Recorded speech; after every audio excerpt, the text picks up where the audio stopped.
Hello friends, welcome back to Flavy Style. இன்னைக்கு வீடியோல நம்ம தக்காளி தொக்கு, தக்காளி சாதம் எப்படி பண்றதுன்னு தான் பார்க்க போறோம். ஸோ ஃபஸ்ட்டு தொக்கு ப்ரிப்பேர் பண்ணிவிட்டு அதை நம்ம வந்து சாதத்து கூட மிக்ஸ் பண்ணி தக்காளி சாதமாக லஞ்ச் பாக்ஸ்க்கு எடுத்துகிட்டு போகலாம். சூப்பரான ஒரு ரெசிபியாக இருக்கும்.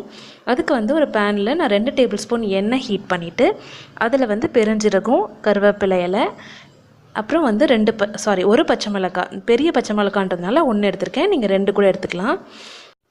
கொஞ்சம் வாசனைக்காக ஒரு 2 இன்ச் அளவுக்கு பட்டையும் 3 கிராம்பு ஆட் பண்ணியிருக்கேன். அவ்வளோதான், வேறு எந்த வாசனை பொருளும் ஆட் பண்ணல. இப்போது இது நல்லா வந்து பொரிஞ்சு வர அளவுக்கு நல்லா வதக்கிக்கோங்க.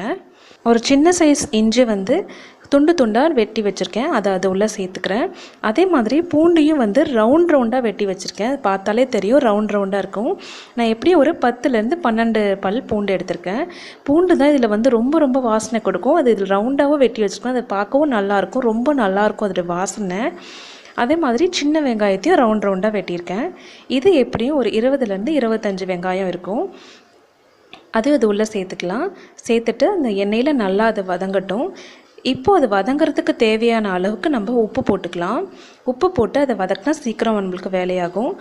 ஸோ அது போட்டு ஒரு தடவை கிண்டி விட்டுட்டு இதை நம்ம மூடி வச்சு வேக வைக்க போகிறோம். அப்போ தான் நல்லா குழஞ்சி வரும். ஸோ மூடி வச்சு ஒரு 5 மினிட்ஸ் இருக்கட்டும். இப்போ இதை ஓப்பன் பண்ணி பார்க்கலாம்.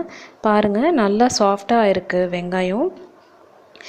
இது மாதிரி இதை அடிக்கடி ஓப்பன் பண்ணி கிண்டி விட்டுட்டு அதுக்கப்புறம் மூடி வச்சு வேக வைங்க, இல்லைன்னா அடி பிடிச்சிரும்.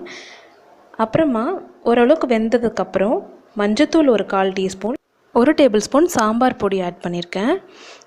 ஆட் பண்ணிவிட்டு இதை நல்லா கிண்டி விட்டுருங்க. அந்த மசாலாஸோடைய ஸ்மெல் போகிற வரைக்கும் அதை நல்லா வதங்கட்டும்.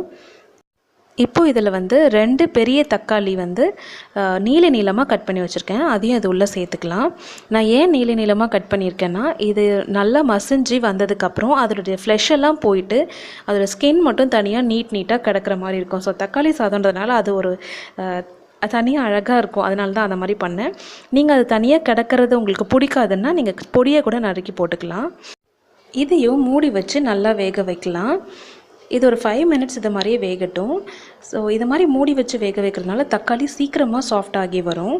இதை அடிக்கடி ஓப்பன் பண்ணி நம்ம வெங்காயத்துக்கு எப்படி மூடி வச்சு திரும்ப ஓப்பன் பண்ணி மூடி வச்சு ஓப்பன் பண்ணி நம்ம பண்ணமோ அது மாதிரி இதை நம்ம பண்ணோன்னா இதுவும் சீக்கிரமாக ரெடி ஆகிடும். அது கூடவே கொஞ்சம் உப்பு போட்டுக்கிட்டிங்கன்னா வேலை இன்னும் சீக்கிரமாக முடிஞ்சிடும்.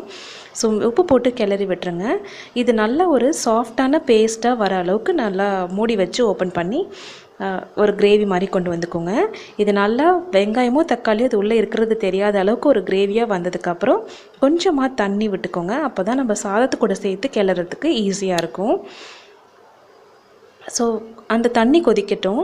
அதை வந்து ஒரு 2-3 நிமிஷம் திரும்பவும் மூடி வச்சு வேக வைக்கலாம். அப்போ தான் அந்த நீரில் வந்து அதாவது அந்த தண்ணி வேர்த்து வர தண்ணியில் இன்னும் கொஞ்சம் நல்லா பேஸ்ட்டாக மாதிரி வரும். ஸோ ஒரு 2 நிமிஷம் ஆயிடுச்சு, பார்க்கலாம். இப்போது பாருங்கள், நல்லா பேஸ்ட் மாதிரி அந்த தண்ணியெலாம் கொஞ்சம் அப்சர்வ் ஆகி நல்லாயிருக்கு. அவ்வளோதான், இதை ஒரு பவுலில் ட்ரான்ஸ்ஃபர் பண்ணிக்கிறேன். சூப்பராக நம்மளுடைய தக்காளி தொக்கு ரெடி ஆகிடுச்சு. இது வந்து லஞ்சுக்கு பேக் பண்ணுறீங்கன்னா இதை ரைஸ் கூட சேர்த்து மிக்ஸ் பண்ணிக்கலாம். ரொம்ப நல்லாயிருக்கும் ரைஸ் கூட மிக்ஸ் பண்ணி சாப்பிட்டிங்கன்னா தக்காளி சாதம்.